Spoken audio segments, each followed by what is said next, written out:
Okay. Now, back to the USA and how it is responding to Iran. So the Senate Minority Leader, Senator Charles Schumer, says we should open the oil reserves.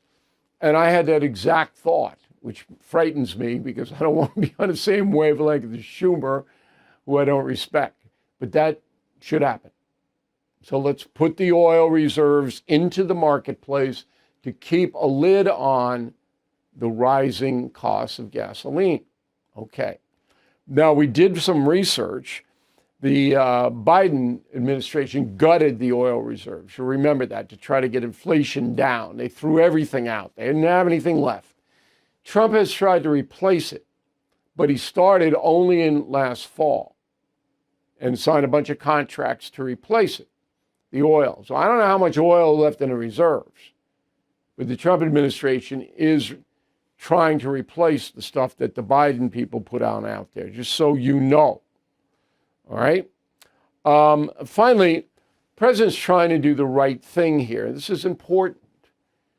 The right thing is to confront Iran because Iran is a terrorist state that wants to develop a nuclear weapon. That's reality. Everybody knows that. The Iranians say that. We have a right to develop our nuclear weapon. Okay. So the right thing to do is to prevent them from doing that. Nobody knows a time frame. Nobody knows what secret labs they might have or anything like that. So Trump is trying to do the right thing for the world, not just for the United States, for the world. But sometimes the right thing is the hardest thing to do. Right? In your life, when my urchins come to me with a problem and it's a difficult problem, I said, well, what do you think the right thing is to do? And they'll come up with an answer, but it's always painful to do the right thing. Always.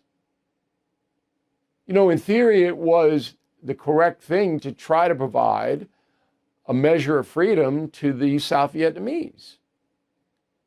It was to protect them from totalitarianism. But it couldn't happen because of a variety of problems. But we did the right thing, and it worked in Korea, but it didn't work in Vietnam. So sometimes the right thing can't be done. The right thing is to remove Putin. He's a menace to the world. He's a murderer. He's a psychopath. But he's got nukes, and they could use them. But the people who are attacking President Trump for doing the wrong thing are lying to you, not the wrong thing. And that's the memo.